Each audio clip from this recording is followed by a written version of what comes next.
Nabi dalam perjalanan, kemudian di situasi dini hari, sudah sholat malam dan seterusnya, Nabi minta Bilal berjaga. Riwayatnya sahih, Bilal kamu berjaga.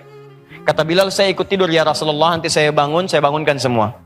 Kata Nabi, kamu berjaga. Saya ikut tidur ya Rasulullah, baiklah kamu tidur. Tapi sebelum subuh kamu bangun. Ya, kemudian bangunkan yang lain. Apa yang terjadi? Tiba-tiba mereka semua tertidur, termasuk Bilal. Tidur semuanya, bangun-bangun, sudah merasa matahari sudah menyengat ke pipinya. Pipi Nabi. Artinya pada saat itu, Nabi bangun sudah melewati batas sholat subuh. Batas yang tetap waktunya. Nah, apa yang paling menarik? Dua hal. Hal yang pertama, ketika bangun Nabi katakan, wailak ya Bilal, celaka kamu Bilal. Katanya kamu bangun, ternyata kamu ketiduran juga. Oke? Nah, lalu Nabi ajarkan, kalau kamu belum sanggup mengerjakan sesuatu, jangan memaksakan diri. Serahkan kepada yang lain lebih mampu, atau bermohonlah kekuatan kepada Allah. Ini pelajaran yang sangat penting. Tapi yang paling menarik, Nabi setelah itu minta kepada para sahabat untuk berwudu, kemudian Bilal mengumandangkan adzannya. Yang paling menarik setelah itu, Nabi tidak langsung mengerjakan sholat subuh, tapi mengerjakan 2 rakaat sebelum subuh ini dulu. Sebelum sholatnya. Bayangkan, saya mau katakan begini, lihat baik-baik. Bu, subuh yang dimaksudkan bukan waktu subuhnya, sebelum sholat fardunya. Sebelum dikerjakan sholat fardunya, diawali dengan sholat sunnah dulu 2 rakaat, masih dikerjakan.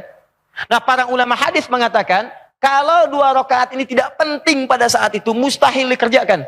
Pasti Nabi akan langsung kepada sholat subuhnya yang 2 rakaat. Menariknya, Bilal memberi isyarat, setelah itu sholat sunnah, setelah sholat sunnah kemudian qomat, baru ditunaikan sholat subuhnya. Ini menunjukkan keutamaan 2 rakaat sebelum subuh, itu jauh di atas sholat-sholat sunnah yang lainnya, bahkan yang mengiringi sholat fardu. Ada keutamaan khusus dibanding sholat-sholat yang lain. Jelas? Baik. 1, 2. Pertanyaannya, Ustaz, kok Nabi bisa kesiangan? Katanya Nabi, katanya Rasul, kok kesiangan? Nah, ini yang paling menarik. Teman-teman, mudah bagi Allah membangunkan Nabi pada saat itu mengatakan Muhammad bangun, waktunya subuh. Selesai. Cuman diperkenankan oleh Allah pada saat itu, Nabi kemudian dibangunkan melebihi batas waktunya yang normal pada saatnya untuk memberikan contoh pada umatnya ke depan jika mengalami situasi serupa. Sebetulnya pelajaran ini untuk umatnya di masa depan, bukan untuk Nabi pada saat itu. Kalau Nabi gampang bangun, Muhammad bangun. Cuman umatnya ke depan kalau ketiduran, bagaimana solusinya? Dan umat sekarang bukan cuma ketiduran lagi, banyak yang kesiangan. Maka diajarkan contoh. Apa contohnya? Jika seseorang itu kemudian bangun dari tidurnya, melewati batas sholatnya, keluar sabda Nabi, itulah waktu sholatnya. Tunaikan waktu sholat yang bangun dari tidurnya, itulah waktunya. Misal, Anda subuh, terlampau lelah, capek, gitu kan? Ingat, bukan disengaja ya, bukan begadang nonton bola misalnya, kemudian ketiduran, sengaja kemudian lambat subuh, itu dosa. Itu dosa. Tapi ada yang hal-hal yang kadang nampak dalam kegiatan yang tidak kita rencanakan. Capek Anda kemudian dari pekerjaan, datang jam 1 malam, kemudian setelah itu Anda mandi, Anda kemudian sholat dulu, bahkan sempat tahajud sampai 2:30. Udah itu tiduran dulu, begitu bangun jam 7 misalnya kan? Nah, ketika Anda bangun ini, bukan berarti waktu sholatnya habis, tidak. Kerjakan sholat itu tepat pada saat bangunnya. Yes. Ini sama dengan pertanyaan begini, kenapa Nabi Adam itu sempat melakukan pelanggaran terhadap ketentuan Allah? Kenapa makan buah khuldi, padahal Nabi dijaga dari maksiat?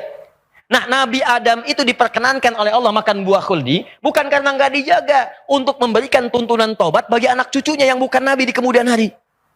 Makanya ketika beliau melakukan kesalahan itu, diperkenankan oleh Allah, turun kemudian ayat tobat. Quran surah kedua ayat 37. Fatalaqa Adamu min rabbi kalimatin fataba alaihi. Adam menerima tuntunan tobat, maka tobat. Itu yang membedakan manusia dengan iblis. Iblis salah, diminta tobat, gak mau tobat. Bahkan dia berkata di Quran surah ke-7 ayat 12-13. Ana khairun minhu khalaqtahu min narin wa khalaqtahu min tin. Saya lebih hebat dibandingkan dengan Adam. Engkau ciptakan saya dari api, dia dari tanah. Tidak level yang dari api, sujud kepada yang dari tanah. Diberi kesempatan tobat, gak mau tobat. Manusia salah, wajar. Karena manusia punya nafsu. Yang tidak wajar itu kalau sudah salah, gak mau tobat. Jadi Anda mesti bedakan, Anda ini manusia apa iblis? Iblis itu salah, gak mau tobat. Anda salah, wajar, namanya manusia. Tapi kita itu punya kesempatan untuk kembali kepada kebaikan. Jadi sebesar apapun kesalahan kita, ada peluang untuk berubah jadi baik. Orang jahiliyah itu banyak yang buruk sifatnya. Ada pembegal, tukang mabuk, tukang bunuh, tukang perkosa, tukang mabuk, macam-macam. Tapi ketika turun kesempatan untuk bertobat, mereka memilih untuk tobat dan jadi hamba yang terbaik.